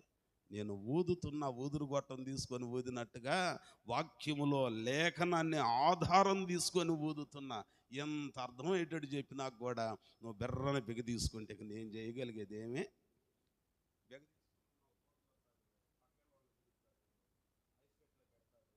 రోజు తీసుకెళ్ళి ఏటి పక్కన పెట్టేస్తాం, ఏసు రక్తమే చేయం. స్తోత్రం చెప్పండి. బెగ తీసుకోవద్దు. పురికొల్పుతున్నా, మీరు కూడా పురికొల్పండి. ఒకరినొకరు రేపండి, దేవుని కోసం సిద్ధపరచండి, రేపండి. ఎవడున్నప్పుడల్లా కొంతమంది గుర్తు వస్తారు. ఈ పుల్పీటి మీద మాట్లాడతా ఇది తెల్లగా కనపడగానే నాకు ఎండ్రాతి గోపి వస్తాడు, గుర్తుకొస్తాడు. వెళ్ళేటప్పుడు నేను రేపుతా ఉంటా. ఎక్కడున్నావు నానంటే ఇప్పుడే డ్యూటీ అయ్యగారు. నేను అందుకే మన తట్టుకోలేకన్నా ఎవరినో ఒకళ్ళని చూసి కట్టిపడైతే పోదు, పని లేకుండా. అదేమన్నానంటే కొంచెం బయటికి వెళ్ళి అవి తెచ్చేసరికి లేట్ అయిందండి. ఈ సాకులు ఉండవుగా. నేను కూడా పురికొల్పుతున్నా, ఇంటి వాళ్ళకి చెబుతా, వాళ్ళ అక్క వాళ్ళకి చెబుతా, ఎవరినో ఒకళ్ళని చూడండి కట్టేద్దాం. కట్టిన తర్వాత కూడా మాట వెనకపోతే వాళ్ళ ఆవిడన్న పొడుతూ ఉంటుంది. గుడికి వెళ్దాం రాయ్యా, గుడిలో పులిపీటి నువ్వే ఇచ్చావంటయ్యా, రాయ్యా ఎప్పుడు అడుగుతున్నాడు అయ్యా పాదిరి గారు, ఎప్పుడు అడుగుతున్నారయ్యా గుళ్ళో వాళ్ళు పొడుస్తూ ఉంటారు. ఎవరో ఒకళ్ళు ఓదాలిగా. ఆ నివురు గప్పిన నిప్పు బయటికి రావాలంటే ఓదాలే లేదా? మీరేంటి ఓదట్లా? అత్త ఒక ఇంటి కాళ్ళే అన్నట్టుగా నువ్వు కూడా మెదలకుండా ఊరుకుంటున్నావు. తీరా చూస్తే గంతకు దగ్గ బొంత అయినట్టు అయిపోయింది. దేవునికి స్తోత్రం. రేపాలి, ఒకరిని ఒకరు పురికొల్పాలంట. అంచేత పరిశుద్ధ గ్రంథం మన జ్ఞాపకం చేస్తున్న మాట ఏంటనంటే, అక్సా నీవు మీ నాయన్ని అడగగానే దీవెని నీకు ఇవ్వటానికి గల కారణం ఏంటమ్మా అనంటే, ఫస్ట్ వాళ్ళ ఇంట్లో ఒక యూనిటీ ఉంది, వన్నెస్ ఉంది, ఐక్యత ఉంది. భర్తకు చెప్తుంది, అయ్యా మన ఆయన దగ్గరికి వెళదాం. మీ ఇంటికైతే నేను రాను, నువ్వా అని అనలేదంట. మాట్లాడుకున్నారు. ఒక ఐక్యత ఉన్నది వాళ్ళకి, ఆ అండర్స్టాండింగ్ మైండ్ ఉంది వాళ్ళకి, అర్థం చేసుకునే వైఖరితోటి ఒకళ్ళనొకళ్ళు మాట్లాడుకొని భర్తను ప్రేరేపించి ఇక వెళ్ళిపోయిందంట. మనం కూడా ఒకరినొకరు పురికొల్పాలి, ప్రేరేపించాలి. మార్క్స్ వార్త 6వ అధ్యాయంలో మీరు చూడొద్దులే, మీకు తెలిసిన సంగతే మీకు చెబుతున్నా. 23, 24 వచనాల్లో చూస్తే ఒక ఆమె రాజనర్తకి ఉన్నది, మంచిగా నాట్యం చేసిందంట హేరోదు రాజు ఎదుట. ఎప్పుడు? బర్త్డేకి. ఒకళ్ళ బర్త్డే కొంతమందికి డెత్ డే అయిద్దే లేదా? మొన్న ఈ మధ్య సోషల్ మీడియాలో చూస్తా ఉంటే కేకు తెచ్చి ఒకడే మూతికి పూశాడు, కోడిగుడ్లు తీసుకొచ్చి కొడుతున్నారు ఒకళ్ళు. ఇంకొకడైతే కేకు తీసి అట్ట రాత్రి సాలట్లేదని ఏకంగా వెనకమారలకు వచ్చి 20 కేజీల కేకులో అట్ట ముఖం పెట్టి లేవనేడేవాడు. అటు కొట్టుకొని ఇటు కొట్టుకొని ఊపిరి అడగ దెబ్బకు చచ్చాడు. తర్వాత లేచి, అరే కేక్ తినరా, happy birthday my dear friend, వరి డియరో అనండి. ఎక్కడ నియర్లో అన్నాడు? లేడు, వాడు వెళ్ళిపోయాడు. దేవునికి స్తోత్రం. ఏమంటే జాగ్రత్త. బైబిల్ గ్రంథం అదే అంటుంది. వాక్యం మన జ్ఞాపకం చేస్తుంది. బాప్తిస్మం ఇచ్చి యోహాను చెరసాలలో ఉంచబడ్డాడు. హేరోదు పుట్టినరోజు అది. ఆ పుట్టినరోజు అంట ఆయన చేసిన పని ఏంటో తెలుసా? రాజనర్తకి నాట్యం ఆడితే అడిగాడంట. ఏమని అడిగాడు తెలుసమ్మా? ఇంత బాగా నాట్యం చేసావు కదా నీ తల్లి, నీకేం కావాలి? నా రాజ్యంలో ఏమన్నా కావాలా? ఎంత వెలగలిగిందైనా నీకు ఇచ్చేస్తాను, చెప్పురా, కోరుకోరమ్మా అన్నానంటే ఆమె అన్నదంట, ఆగు మా అమ్మని అడిగి వస్తా, అనుభవం కలిగిన అమ్మాయి, మా అమ్మని అడిగి వస్తా. ఈ మధ్య అమ్మని అడగట్లా. మా అమ్మకి అసలు ఎర్రపట్నం పచ్చపట్నం పోనే తెలీదు. నాకైతేనా ఓహో టెక్నాలజీ పెరిగిపోయింది. ఏంటి ముసిలి దాన్ని అడిగేది, నాకు బాగా తెలుసులే. కాదు నీ నిర్ణయాలు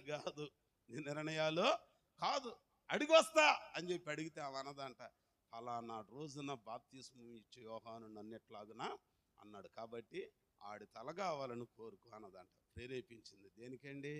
అరే దేవుని సేవకుని తలను కోరుకున్నదంటండి. ఎవరు ప్రేరేపించింది? తల్లి. జాగ్రత్త, మనం ప్రేరేపించేవి మంచివై ఉండాలి. దేవునికి స్తోత్రం. ఈ మంచి పనులకు నిందలు వస్తాయి, నిట్టూర్పులు వస్తాయి, కానీ ప్రతిఫలం ఇచ్చేది ఎవరు? పొగిడే మనుషులు కాదు, తిట్టే మనుషులు అంతకన్నా కాదు. ఎవరిస్తారు మనకు ప్రతిఫలం?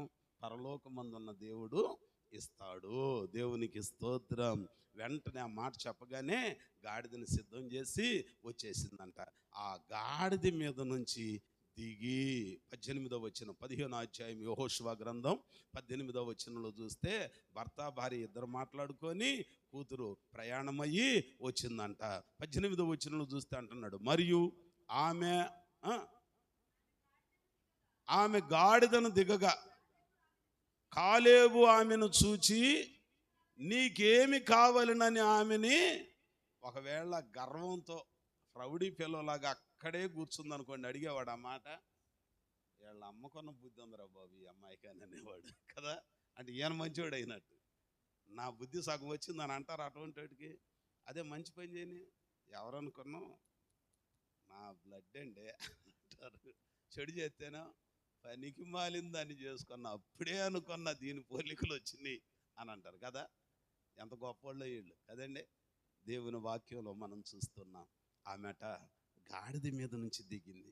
గాడిద ఎవరు ఎక్కువ వచ్చారన్నానంటే, ఆ మత్తయి సువార్త 21వ అధ్యాయం 5వ వచనంలో, ఇదిగో నీ రాజు సాత్వికుడు దీన మనస్కుడయ్యి ఆ గాడిద పిల్లను ఎక్కి నీలోనికి వచ్చుచున్నాడు అని అంటే, గాడిద సాత్వికానికి విధేయతకి గుర్తు. అంటే మనం అడిగేది దేవుడు మనకి ఇవ్వాలి అని అంటే, మొట్టమొదట మనకు ఒక ఐక్యత ఉండాలి ఇంట్లో.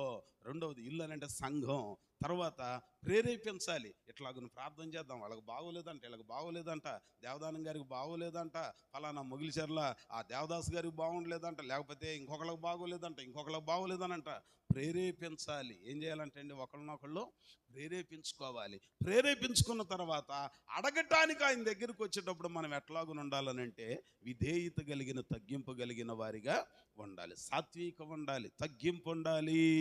అంతేకాదు సమూయేలు గ్రంథం మొదటి గ్రంథంలో 25వ అధ్యాయములో 23వ వచనంలో నాబాలు భార్య అయిన అబీగయీలు ఇంటి మొత్తాన్ని నాశనం చేయటానికి దావీదు కోపంతో పనివాళ్ళతో వస్తుంటే ఈమె ఎదురుగా ఆయన అడిగినవన్నీ గాడిద మీద వేసుకొని వెళ్ళి చెప్పారంట. అదిగో అతడే దావీదు అనగానే ఆమె గార్ధబం మీద నుండి దిగి సాష్టాంగపడి తన పాదములు పట్టుకొని అడుగుతుందంట, అయ్యా ఈ తప్పు నాదని. ఎంత మంచివాళ్ళండి. తగ్గింపు. అమ్మా మీ నాయన నువ్వు అడగగానే ఇచ్చాడు, మేము వెళతంటే మొఖాన్ని తలిపేసి మమ్మల్ని తిడుతున్నాడు, కొడుతున్నాడు ఏంటని అన్నంటే ఆ అమ్మాయికి ఉన్న సుగుణాలు ఇవి. అమ్మాయికి ఉన్న సుగుణాలు వాళ్ళ ఇంట్లో యూనిటీ ఉంది భార్యాభర్తలకు మధ్యలో. తర్వాత ప్రేరేపిస్తుంది. ఆ తర్వాత విధేయత కలిగిన అమ్మాయి. మనం కూడా దేవుని దగ్గరికి వచ్చి ఏదన్నా అడగాలనంటే ఎట్లాగున అడగాలి? విధేయత. కొంతమంది అడుగుతారు, ప్రభా 3 వారాలు అనుకున్నా, 2 వారాలు వచ్చా, ఒకే ఒక్క వారం ఉందయ్యా, వచ్చే వారం ఇచ్చావా, నువ్వు బతికేవా, లేకపోతే నిన్ను కూడా చంపేస్తానంటారు. దేవునికి స్తోత్రం. విధేయత కలిగిన ప్రార్థన అనేది. ఇంకొంతమంది అంటారు, యేసు ప్రభు దెబ్బకు పారిపోలు, అమ్మో ఏమో నన్ను కూడా కొట్టేటట్టు ఉందరా బాబు, అందరిని కొడుతుంది, ఇక లాభం లేదని ఆ స్వరం వినగానే వెళ్ళిపోతాడు. అట్ట ఉండకూడదంట. ప్రార్థన అని అంటే పరమ తండ్రితో పోట్లాట. ఆ మధ్య గుంటూరు జిల్లాలో ఎక్కువ పాడేవాళ్ళు. మాకు పాట గుర్తు, నాకేమో మీకు మళ్ళీ పాటలు రావా. ప్రార్థన యేసుని సందర్శన, పరమ తండ్రితో సంభాషణ. ప్రార్థన యేసుని సందర్శన, పరమ తండ్రితో సంభాషణ. ప్రార్థన. హల్లెలూయా. ప్రార్థన అంటే ఏంటి? సంభాషించడం. సంభాషించడం అని అంటే మాట్లాడటం. మాట్లాడటం అని అంటే ఒకళ్ళతో ఒకళ్ళు అభిరుచులు చెప్పుకోవటం, విషయం ఏదో చెప్పుకోవటం, సబ్జెక్ట్ ఏదో వివరంగా వివరించుకోవటం. కానీ ప్రార్థనలో కూడా మనం ఏం పోట్లాడుతాం? ఆయనకు వార్నింగ్ ఇస్తాం, ప్రభా నువ్వు చెయ్యాలి, చేసి తీరాలి, నువ్వు చెయ్యకపోతే నీ కథ ఏంటో తెలిసేస్తానని. అట్లా ఉండకూడదు. ఆయన సన్నిధికి వెళ్ళి వినయముతో ప్రార్థన చేస్తే దేవుడు మనకి మేలు చేస్తాడు. నేను మీకు ఒక మాట చెప్పనా, నేను ఒక్కడనే ఏటేట కొన్ని సభలకు వెళతా. గుడారాలకు వెళ్ళేవాడిని. యేసన్న ఉన్నప్పటి నుంచి ఆయన పలకరించి ఏ టైం అయినా ప్రార్థన చేయించుకొని వచ్చేవాడిని.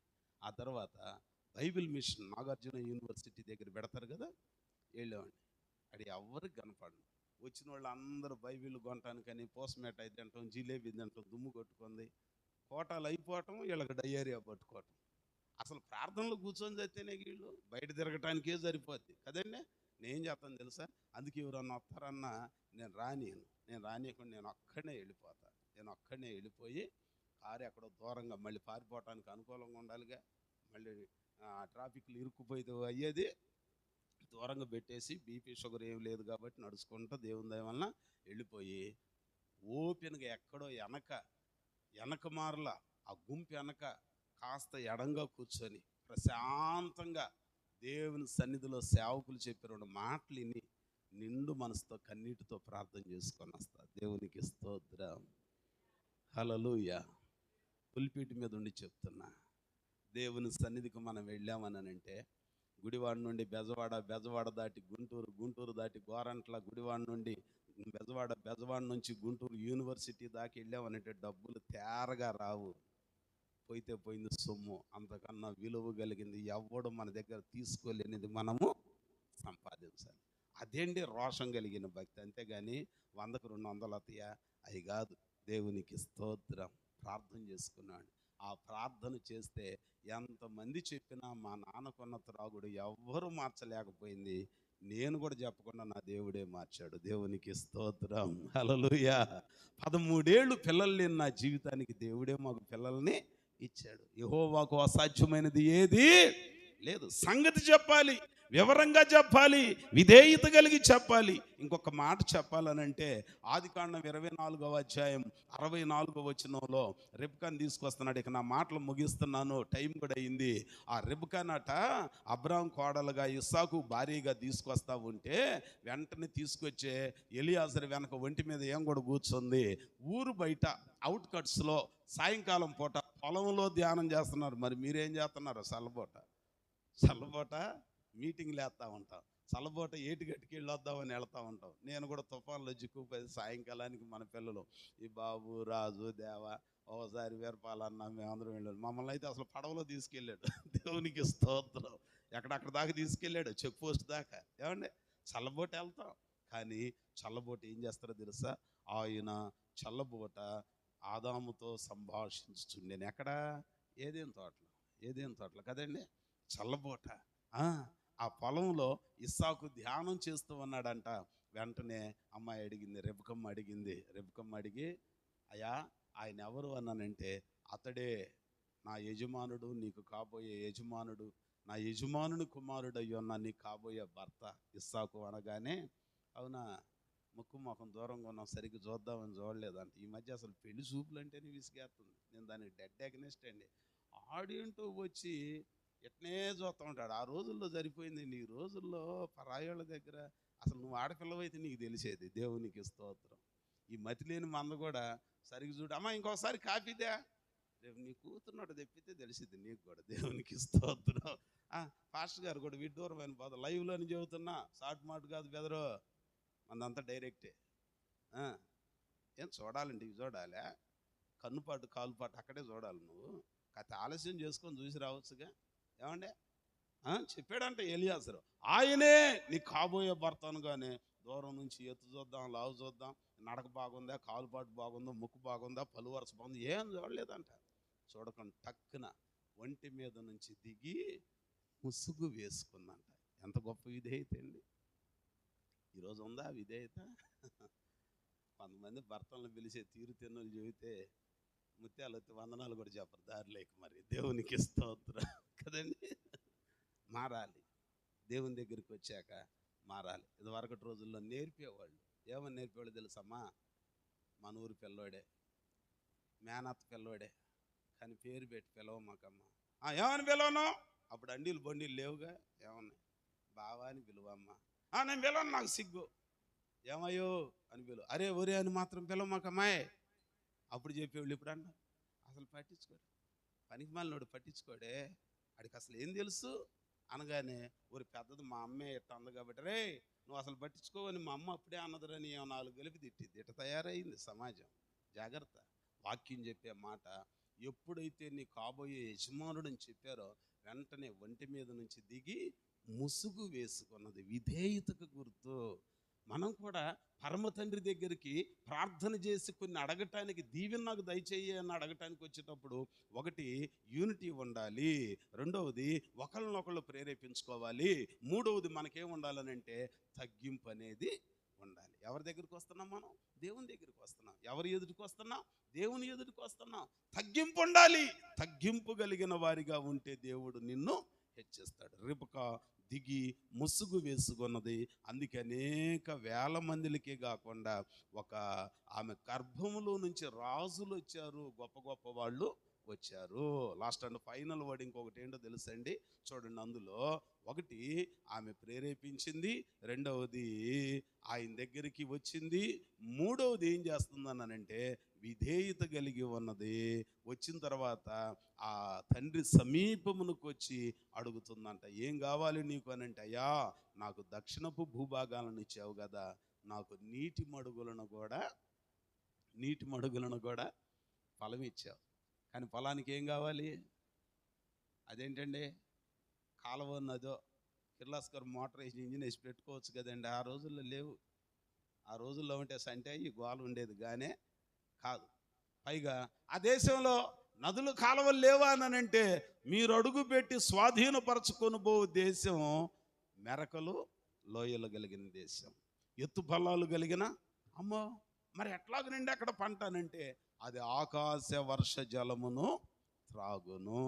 అంటే ఇప్పుడు మరి ఎట్లాగున్నానంటే, కొండవీడు కొండలు ఆ పోర్టుకి ఎవరన్నా వెళ్ళారో లేదో నాకు తెలియదు. బెల్లంకొండ కొండ పైకి ఎవరన్నా వెళ్ళారో లేదో తెలియదు. మేము మన మందిరం ఓపెన్ చేసిన పాస్టర్ గారు, ఆయన ఆ స్థితిలో ఉండి కూడా వాళ్ళ ఆవిడ అప్పటికే గవర్నమెంట్ హాస్పిటల్లో స్టాఫ్ నర్స్గా పనిచేస్తూ, గుంటూరు గవర్నమెంట్ హాస్పిటల్లో ఒక సంపన్నత కలిగిన కుటుంబం అయ్యిండు కూడా. ఆ రోజుల్లోనే ఆయన BA చదివి కూడా ఏసీ కాలేజీలో సేవకని వచ్చేసి ఆ బెల్లంకొండ కొండ మీదనండి 3 రాత్రులు 3 పగళ్ళు ప్రార్థనలో ఉపవాసంతో, కటిక ఉపవాసంతో ఉండేవాడు. కొలను ఉంటుంది, ఆ నీళ్లు పచ్చగా పేరుకుపోయి ఉంటాయి, చేతితో అట్లా కొడితే కొబ్బరి నీళ్ళు కన్నా స్వచ్ఛంగా తేటగా ఉంటాయి. దేవునికి స్తోత్రం. అక్కడ కాలువ లేదు, మరి ఎట్లాగునా నీళ్లు అనంటే ఆకాశము నుండి వర్షం వచ్చినప్పుడు ఆ రాతి కొలంలో నిలవ ఉంటాయి. కొండవీడు కొండపైన కూడా అంతే, ఓ పెద్ద చెరువు ఉంది, చెరువు 2-3 ఉన్నాయి. అట్లాగనే ఇప్పుడు వర్షం లేనప్పుడు ఆ పొలానికి నీళ్లు అవసరమైనప్పుడు యాతం వేసి పొలానికి తోడతారు. అందుకని ఇప్పుడు పొలం ఇచ్చాడు మా నాన్న, ఆ పొలానికి ఏమవసరం? నీళ్లు అవసరం. అంటే ఇప్పుడు ఆ వాగులు, ఆ చెరువులు ఎవరు అడగాలి? నువ్వు అడిగితేనే ఇస్తారు. అందుకని అడుగుతుందంట, నానా పొలం ఇచ్చావే, ఇదిగో నీటి మడుగులను కూడా ఇవే నాయన అన్నానంటే ముచ్చటపడి అన్నాడంట, ఒకటి అడుగుతున్నావేంటి పిచ్చిదాన, తీసుకో 2 మెరక పల్లపు ఫలాలని, అలాగనే మెరకలో ఉన్న వాటిని కూడా నీకు ఇచ్చేస్తున్నా. మనం కూడా సంఘంలోనికి వచ్చాక దేవునిని ఏం అడగాలనంటే నీటి మడుగులు, దేవుని వాక్యం కొరకు ప్రార్థన చేయాలి. ప్రభువా నీ సన్నిధికి వస్తున్నానయ్యా, ఒక మంచి మాట నాకు వినిపించయ్యా, ఈరోజు నీ మాటతో నేను ఆదరించబడాలయ్యా, నీ మాటతో కృంగిన నేను ధైర్యపడాలయ్యా, నీ మాటతో నాకు ఊరట కలగాలయ్యా అని చెప్పి ప్రార్థన చేసుకొని రావాలి. అంతేగాని సంఘంలోనికి వచ్చామని అంటే నెమ్మది లేకుండా చేసుకోవటానికి కాదు. ప్రైజ్ ది లార్డ్, హల్లెలూయా. అర్థమైందా? కనుక అక్కడేమో ఆ కుమార్తె తన తండ్రిని అడుగుతుంది, ఇక్కడ ఆక్సాకు లాగా మనందరం అక్సాకు వలె సంఘం అనే కుమార్తెగా మనం ఉన్నాం. ఆమెమో కాలేబును తన తండ్రిని అడిగింది, మనమేమో మన పరమ తండ్రిని అడగాలి. అడగటానికి ముందు మనకు ఉండాల్సినవి ఒకళ్ళనొకళ్ళు ప్రేరేపించుకుంటూ, ప్రోత్సహించుకుంటూ రావాలి. వచ్చిన తర్వాత తగ్గింపగలిగి ఉండాలి. తగ్గింపగలిగిన మనం ఆయన ఎదుటికి వచ్చి ఆయనని ఆ నీటి ఊటల కోసం అడిగేవారిగా ఉండాలి. కనుక ఈ పగటికాల సమయంలో నీవు నేను అలాగున ఒకరినొకరు ప్రోత్సాహపరుచుకుందాం, దేవుని ఎదుట తగ్గించుకుందాం. జరిగిపోయినాయి మాటలతో మనం గాయపరుచుకోవటం దేవుని చిత్తం కాదు. ఒకళ్ళనొకళ్ళు ప్రోత్సాహపరుచుకోవాలి. ఒకవేళ ఈరోజు దేవుని సన్నిధిలో ఉన్న నీవు నిజంగా పరలోక రాజ్యంలో నీకు చోటు కావాలనుకుంటే ప్రభు సన్నిధిలో ప్రార్థన చేసుకో. ప్రభువా నా మాటలతో నేను ఎవరినైనా గాయపరిచి ఉంటే నన్ను క్షమించయ్యా. ఈరోజు వాక్యం విన్నానయ్యా, మేము ఒకళ్ళతో ఒకళ్ళం ప్రేమగా ఉంటామయ్యా, ఐక్యతగా ఉంటామయ్యా, మీ సన్నిధిలో సంఘంగా కూడి మాకు కావలసింది అడిగి మీ ద్వారా మేలు పొందుకుంటామయ్యా అని చెప్పి ప్రభు సన్నిధిలో ప్రార్థన చేసుకుందాం. ఆ రీతిగా ప్రార్థించి దేవుని ద్వారా దీవెన పొందుకోవటానికి ప్రభు వాక్యం మనకు సహాయం చేయునుగాక. దేవుడి మాటలు మన వినికిళ్ళలో ఫలింప చేయునుగాక. ప్రార్థన చేసుకుందాం. అందరం తలలో వంచుదాం. ఈ పగటికాల సమయంలో దేవుని పాద సన్నిధిలోనికి చేరిన నీవు నేను మనమందరం ఒక చిన్న ప్రార్థన చేద్దాం. దేవాతి దేవుని సముఖానికి చేరిన మనం నిండు మనసుతో ప్రభువుని అడుగుదాం. ప్రభువా నా జీవిత పరిస్థితులు ఇట్లాగునున్నాయి, దయతో నన్ను జ్ఞాపకం చేసుకొని నాయన మీరు మేలు చేయండి, నీ దీవెన దయచేయండి, నీ కృప నాకు సమృద్ధిగా దయచేయండి అయ్యా. ప్రేమ కలిగిన వారిగా ఉండాలయ్యా. ఒకవేళ నా మాటలతో నేను ఎవరినైనా బాధించి ఉంటే ఈరోజు నీ సన్నిధిలో ఒప్పుకుంటున్నానయ్యా, నన్ను సరిచేయి ప్రభువా. ఇక ఎప్పటికీ అలాంటి తొందరపాటు మాటలు నా నోటికి రాకుండా నీ కాపుదల ఉంచండి అయ్యా. అయ్యా ప్రోత్సాహపరిచే మాటలే మాట్లాడుకుంటామయ్యా, కృంగదీసే మాటలు కాదయ్యా, గాయపరిచే మాటలు కాదయ్యా.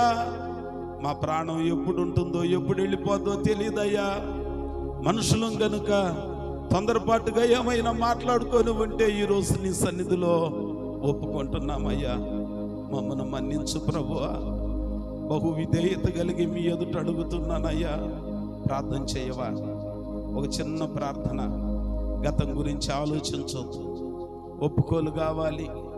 తప్పు చేయటం గొప్పవాడు కాదు, కానీ తప్పు తెలుసుకొని దిద్దుకోవటం గొప్పతనం. ప్రార్థన చేసుకుందాం. ఎవరికి వారు ఒక్క నిమిషం నీ తల్లినేమన్నా దూషించావేమో, తండ్రినేమైనా గాయపరిచావేమో, లేకపోతే తోటి వారిని ఎవరినైనా గాయపరిచారేమో. ఈరోజు ఒకరిని ఒకరు ప్రోత్సాహపరుచుకునే వారిగా మనం ఉండాలి. చేరితి నిన్నే విరిగిన మనస్సుతో కాదనలేదే నా మనవులు నీవు. చేరితి నిన్నే విరిగిన మనస్సుతో కాదనలేదే నా మనవులు నీవు. హృదయము నిండిన గానం నన్ను నడిపే ప్రేమ కావ్యం, నిరతము నాలో నీవే చెరగని దివ్య రూపం. హృదయము నిండిన గానం నన్ను నడిపే ప్రేమ కావ్యం, నిరతము నాలో నీ దివ్య రూపం.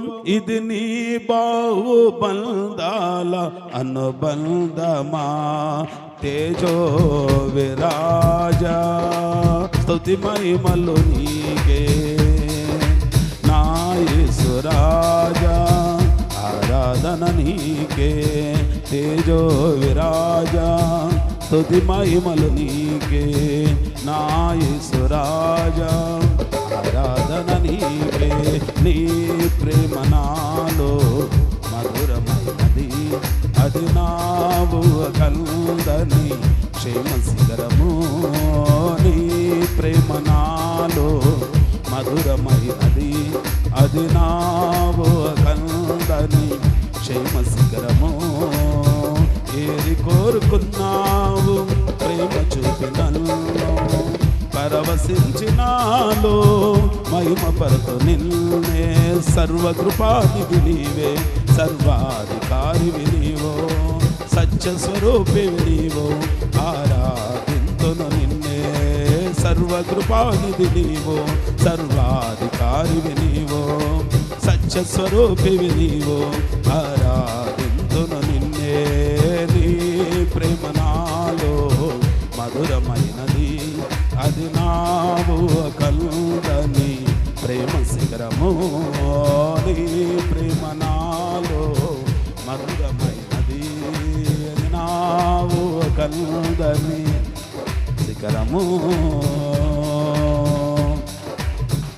ప్రార్థన చేసుకుందాం. ఈ పగటికాల సమయంలో విన్న దేవుని వాక్యమును బట్టి ప్రభు సన్నిధిలో ఒక చిన్న ప్రార్థన చేసుకుందాం. అందరం ప్రార్థనలో ఏకీభవించుదాం. ప్రార్థన చేసుకుందాం. దేవుడు తన కృప చేత మనకి భాగ్యాన్ని అనుగ్రహించారు. మన అమ్మాయి క్రాంతి ప్రార్థన చేస్తుంది. అందరూ ప్రార్థనలో ఏకీభవించుదాం. దేవుని మహోన్నతమైన కృపను బట్టి ఆయన పాద సన్నిధిలోనికి చేరిన మనం ప్రార్థనలో ఏకీభవించుదాం. ప్రార్థన. పరిశుద్ధుడు, ప్రేమగల తండ్రి, మీ పరిశుద్ధమైన పాదములకు వందనములు, స్తుతులు, స్తోత్రము దేవా. ఆశ్చర్యకరుడానికి స్తోత్రములు, ఆలోచనకర్తానికి స్తోత్రములు, బలమైన దేవానికి స్తోత్రములు దేవా. అయా తండ్రి, మా యజమాని మీకు స్తోత్రములు దేవా. అయా తండ్రి ప్రభా, మా కుటుంబములకు సంఘమునకు ప్రభా శిరస్సై ఉన్న దేవా నీకు వందనములు, స్తుతులు, స్తోత్రములు దేవా. దేవా ఇదిగో తండ్రి, ఈ దినము ప్రభా మాతో మీరు మాట్లాడిన వాక్యం ప్రకారంగా మా కుటుంబంలో ప్రతి విషయంలో